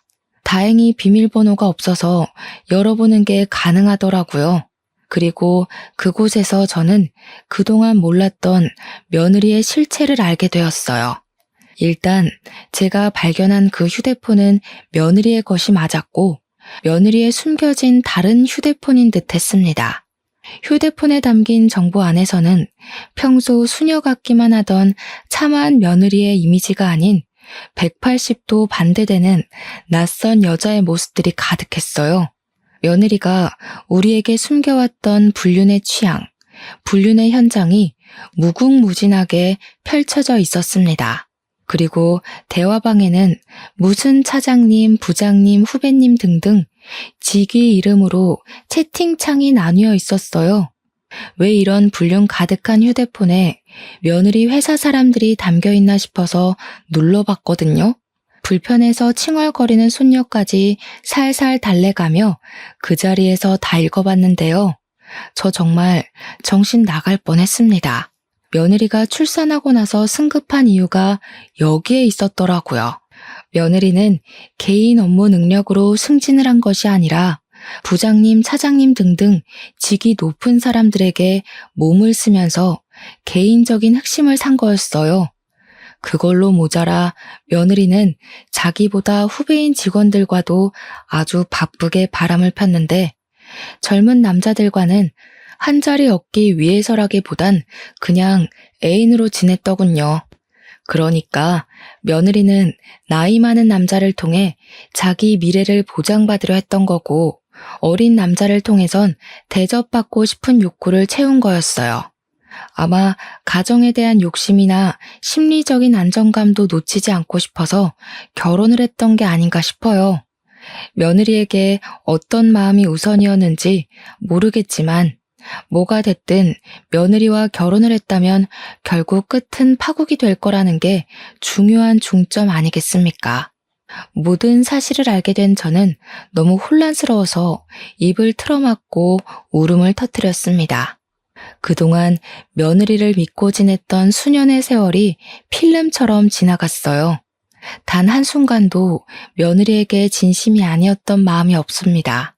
딸이 아니지만 딸처럼 아꼈고 엄마가 되어주고 싶었던 마음도 다 진심이었거든요. 제 아들이 며느리를 속상하게 안 했으면 좋겠기에 아들 앞에서 며느리 편을 들어준 적도 덜어 있었습니다. 며느리 같은 며느리는 그 어디에도 없을 거라 단언했어요. 며느리를 볼 때마다 하늘에서 떨어진 천사라고 비유하며 이웃들에게 자랑했어요. 그런데 불륜이라뇨. 그 착한 아이가 가정 파탄의 주범이라뇨. 한 놈도 아니고 제 눈으로 확인한 놈들만 해도 무려 5놈이나 됩니다.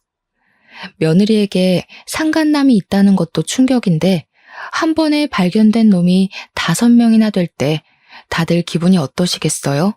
제 아들은 지금 제 새끼랑 마누라한테 부끄러운 남편, 아빠 안 되려고 밤낮으로 뛰고 있단 말입니다. 자기 남편이 배달 아르바이트 하면서 가정을 위해 최선을 다하고 있는 줄 알면 적어도 한눈 파는 일은 하지 말아야죠. 어떻게 가족 얼굴에 똥칠을 한답니까? 불쌍한 내 아들. 마누라가 밖에서 한눈 팔고 다니는 줄도 모르고 지금 누구를 위해서 자기 몸 부서져라 일을 하고 있는 건지 눈물이 나다 못해 화가 났던 저는 일단 이 불순한 휴대폰을 숨겨서 집에 들고 올라갔습니다. 며느리는 여전히 술에 찌들려서 자고 있더라고요. 그 모습이 꼴보기 싫어 베개를 들고 얼굴을 한 대 내리쳤어요. 이 천벌 받을 것.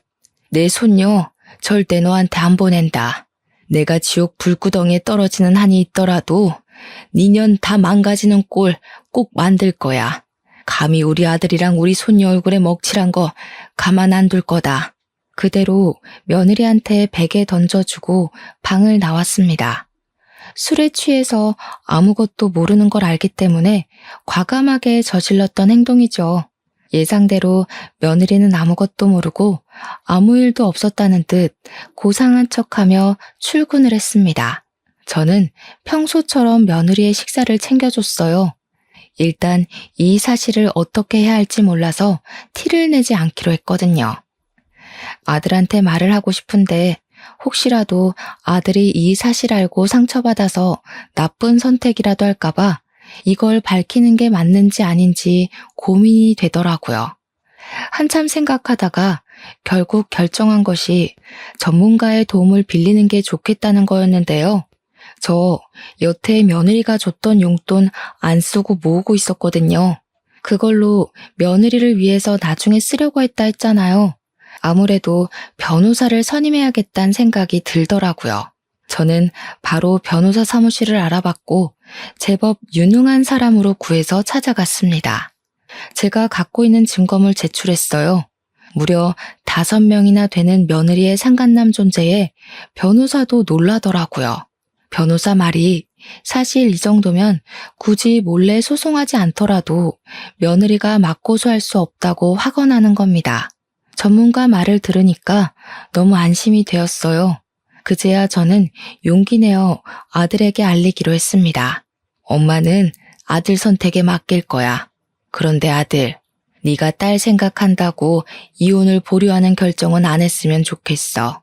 아이한테 엄마가 필요한 건 맞지만 사실 그런 엄마는 필요 없는 데다가 걘 한 번도 우리 손녀한테 엄마 노릇을 해준 적이 없어. 아들이 제 조언을 제대로 들었는지 모르겠지만 아들은 며느리 불륜 사실에 상당히 괴로워했습니다. 자신이 부당해고를 당했을 때보다 훨씬 더 말이죠. 다행히도 제가 부탁하고 사정하는 탓에 아들이 며느리한테 불륜 사실을 아는 체는 안 했어요. 그저 며느리 얼굴을 제대로 못 보거나 말 섞는 걸 자제했을 뿐이었습니다.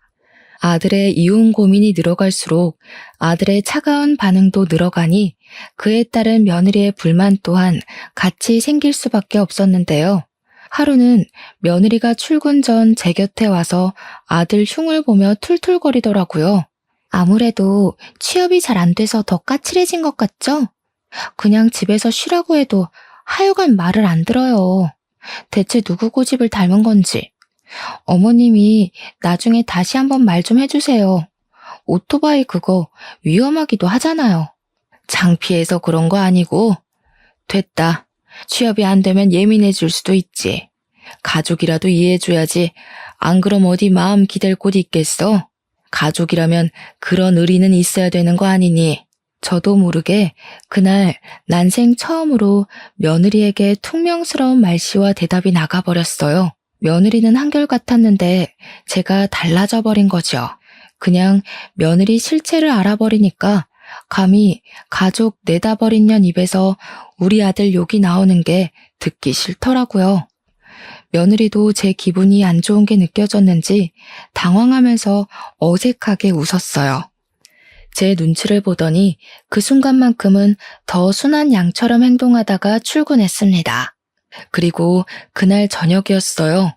적어도 아들이 한 달 정도는 생각할 시간을 가질 줄 알았는데 아들이 며느리의 실체가 담긴 폰을 들고 제 방으로 오더니 직접 소송장 준비하겠다고 하더라고요.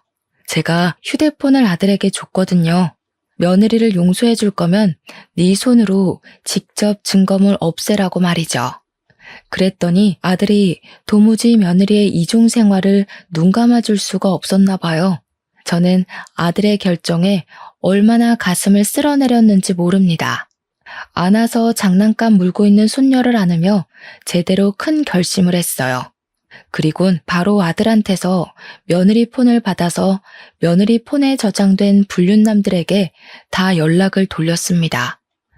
후배 직원 1명 말고는 나머지 4명은 유부남이더라고요. 그래서 더 쉬웠어요. 그들에게 가정이랑 직장에다 불륜 사실을 소문내겠다고 하니까 고민도 안 하고 당장 며느리를 손절하겠다면서 벌벌 떨대요. 가정 깨지는 게 무서우면 부정행위를 저지르지 말았어야 하는 거 아닙니까? 정말 며느리나 상간남들이나 한심하기 짝이 없더군요. 어쨌든 저는 상간남들에게 개인적으로 부탁했습니다. 며느리랑 그 후배 직원 둘만 싸잡아서 불륜 커플로 사내에 소문을 퍼뜨려 주라고 내가 보내주는 사진까지 첨부해서 말이죠. 그랬더니 가정이랑 자신들의 직위는 지키고 싶었던 4명의 상간남들이 손수 며느리와 그 후배 직원을 묶어 회사에 퍼뜨리기 시작했어요. 고위직급이라 그런가 행동 빠르고 지시가 빨라서 회사에 소문 퍼지는 건 시간 문제더라고요. 며느리가 출근한 아침에 연락했는데 그 몇 시간 만에 난리가 난 것 같았습니다. 그 사실이 퍼지자 회사에 붙어 있을 수 없었는지 며느리가 결혼하고 정말 오랜만에 대낮에 집에 온 거 아니겠어요? 오늘 몸이 안 좋아서 좀 일찍 왔어요. 저 좀 쉴 테니까 저녁 때까지 깨우지 마세요. 몸이 아파서 왔다는 우스운 핑계를 대는 며느리 앞을 아들이 막아섰습니다. 그리곤 아들이 며느리 얼굴에다 소송장을 집어던졌죠. 아내라는 사람이 이렇게 유명한 사람인지도 모르고 내가 아주 입이 마르고 닳도록 자랑하고 다녔네. 언제까지 뻔뻔할 생각이야? 당신 제정신이야? 왜 얼굴에 던지고 그래? 이게 뭔데 그래? 며느리는 얼굴에 얻어맞은 소송장을 주워들더니 그걸 읽으면서 점차 표정이 굳어갔어요. 이혼 사유는 네가 제일 잘할 텐데. 이미 회사에 소문쫙 퍼졌잖아. 변명할 여지가 없을걸? 오늘은 한 놈이랑만 퍼졌겠지만 다음 주는 2번째 놈도 터질 거야. 그리고 그 다음 주는 3번째를 터뜨릴 거고 그 다다음 주는 4번째를 터뜨릴 거지. 끝이 아니더라. 5번째까지 네가 오래오래 쓰레기로 기억되게 질질 끌면서 터뜨릴 거야. 이제 상황 파악되니? 아들의 도발에 며느리는 순식간에 사색이 되었습니다.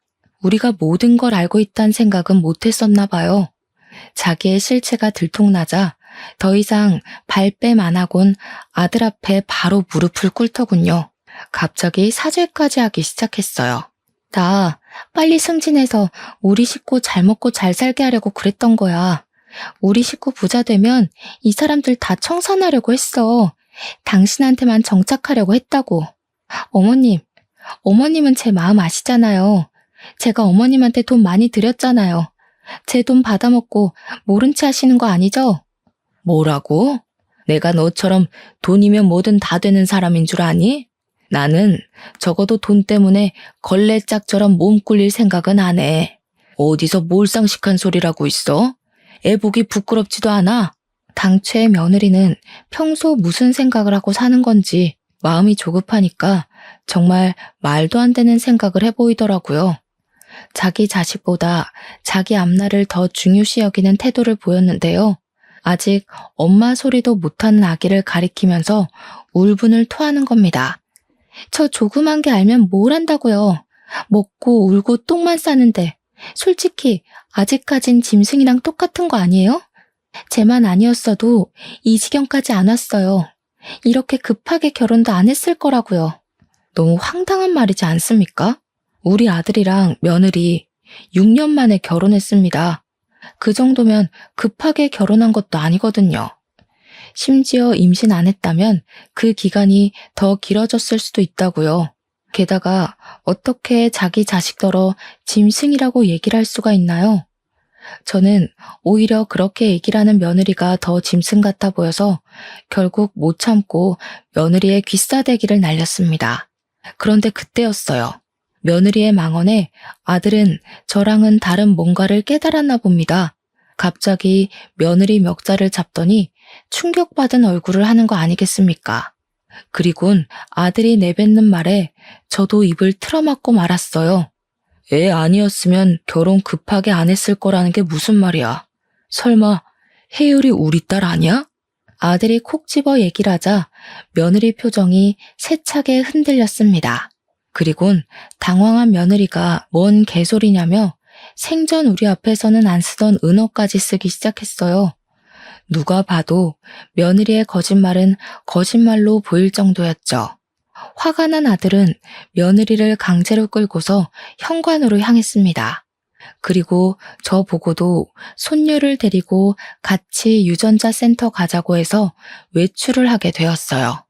가는 도중에 며느리가 계속 저항했지만 아들이 처음으로 무서우리만큼 힘을 써서 며느리를 차에 태웠어요. 그리고 몇 시간 뒤 센터에서 받은 서류로 인해 절망적인 사실이 밝혀졌습니다. 설마 했는데 제가 안고 있는 손녀가 우리 아들 핏줄이 아니라는 사실이었어요. 손녀를 안고 있던 저는 그대로 주저앉아서 눈물을 터뜨렸습니다. 이런 상황에서도 아무것도 모르고 착하게 안겨있는 손녀를 더 꼭 안으면서 당시의 상황을 원망했어요. 아들은 들고 있던 검사지를 며느리한테 던지면서 생부가 누구냐고 소리치고 있었습니다. 장소가 센터인 것도 있고서 상간남들 중에 누구냐면서 당장 밝히라고 언성을 높였죠. 미안해 여보. 나도 나중에 알았어. 그 사람들은 아니야. 내가 다 잘못했으니까 제발 그냥 넘어가줘. 당신이 시키는 거 다 할게. 내 급여 당신이 관리하겠다고 해도 아무 말 안 할게. 내 전 재산 다 줄게. 그러니까 제발 부탁이야. 아무것도 묻지 마. 뒤져보면 알겠지. 남자 관계 복잡한 네가 우리 딸 생부를 과연 끊어냈을까? 대신 내가 뒤져서 알아내면 넌 이제 한국에서 얼굴 들고 못 살 줄 알아. 아들이 작정하고 며느리의 본 휴대폰을 뺏으려고 하자 며느리가 결국 알겠다고 실토를 했는데요. 그 얘기를 듣고 제가 제일 크게 경악하고 말았어요. 듣다 보니 누군지 어렴풋이 알겠더라고요. 며느리 말이 손녀 생부는 자기 동창생이라고 했습니다. 그 말을 듣자마자 생각나는 사람이 있었어요. 바로 지난날 술 취해서 며느리를 업고 왔던 동창생이었죠. 그 총각이 우리 손녀의 생부였던 거예요. 며느리랑 그때 만난 이유가 일 때문이 아니라 손녀 때문이었던 겁니다. 게다가 임신하고 그 총각이 아닌 우리 아들이랑 결혼을 했던 건 우리 아들과 사귀던 중에 그 총각이랑 바람을 피웠는데 당시 그 총각은 전망이 없는 사람이었고 우리 아들이 더 미래가 탄탄했던지라 우리 아들 애인 척 속이고 결혼을 했던 거라네요. 여보, 미안해. 어머님, 제가 잘못했어요. 저 정말 이혼하기 싫어요. 다시는 바람 안 피울게요. 돈 때문에 그랬어요. 이제 돈 필요 없으니까 다 정리할게요. 제발 한 번만 봐주세요. 2번 실수하면 그때 이혼하면 되잖아요. 이미 지나버린 사실까지 알자 저는 또 한 번 세상이 무너지는 느낌을 받았습니다. 아마 아들이 가장 크게 상실했겠죠. 그 와중에 며느리는 계속 손이 발휘되도록 빌었어요. 하지만 그게 어디 용서로 될 일이겠습니까? 부부는 신뢰가 없으면 이미 끝난 관계잖아요. 그건 가족 관계도 마찬가지고 부모 자식 관계도 역시라고 생각합니다. 아들은 물론이거니와 저도 며느리에게 더 이상 신뢰가 없어요. 며느리와 함께 가야 할 이유가 없기 때문에 며느리의 용서를 받을 이유도 없었습니다. 아들은 끝내 며느리를 버렸고 이혼 소송을 진행했습니다. 그뿐만 아니라 손해배상 청구까지도 하게 되었죠. 그리고 무려 5명의 상간남에다 손녀의 생부까지 해서 총 6명의 상간남에게 상간자 소송을 진행했어요. 또 며느리에게 양육권 청구도 빠짐없이 요구했고요. 며느리는 우선 불륜 소문이 나자마자 회사에서 사직당했습니다. 소문이 좀 길게 퍼져서 그 뒤로도 같은 계열사 취직은 어려울 거예요. 게다가 그 4명의 유부남 집안에서 상간녀 소송까지 당하는 바람에 전 재산을 잃고 빚쟁이가 되었다고 들었거든요. 어디 일용직 아르바이트나 뛰지 않을까 싶습니다. 그런 여자 소식 더는 불경스러워서 관심 끊다 보니 여기까지만 알고 있고요. 일단 우리 아들은 다행히 취직에 성공했어요. 큰일 치르면서도 취업 준비를 손 놓지 않더니 결국 괜찮은 회사에 들어갔습니다. 이제 막 들어가서 적응하려면 시간이 많이 필요할 거예요. 그리고 우리 예쁜 손녀는요. 비록 우리 아들 핏줄은 아니지만 이미 쓰레기 부모한테는 못 보낼 만큼 정이 생겨버려 제가 데리고 살기로 했어요. 한 번도 제 손녀 아니라고 생각해 본 적 없었고 태어난 후로 제 품에 가장 많이 안겨 있었던 아이거든요. 이 예쁜 아이를 어떻게 떼어놓겠습니까? 우리 아들도 자기 성을 딴 손녀를 친자식으로 생각하고 있어요. 그래서 힘내고 새 출발하려는 거거든요. 이혼하면서 아마 아들이 가장 많이 힘들었을 텐데 쉬지도 못하고 뛰기만 하는 것 같아서 좀 많이 걱정됩니다. 아들이 워낙 내색하는 편이 아니라 제가 또 대놓고 위로도 못하겠어요. 속병이 나면 안 될 텐데 그렇게 저 혼자만 전전긍긍하고 있네요. 시간이 약이라지만 괜히 힘이 돼주는 말 한마디 해주고 싶어요.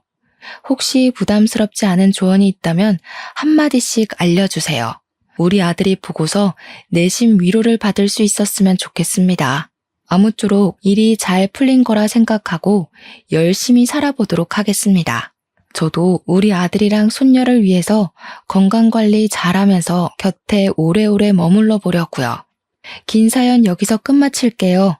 들어주셔서 감사합니다.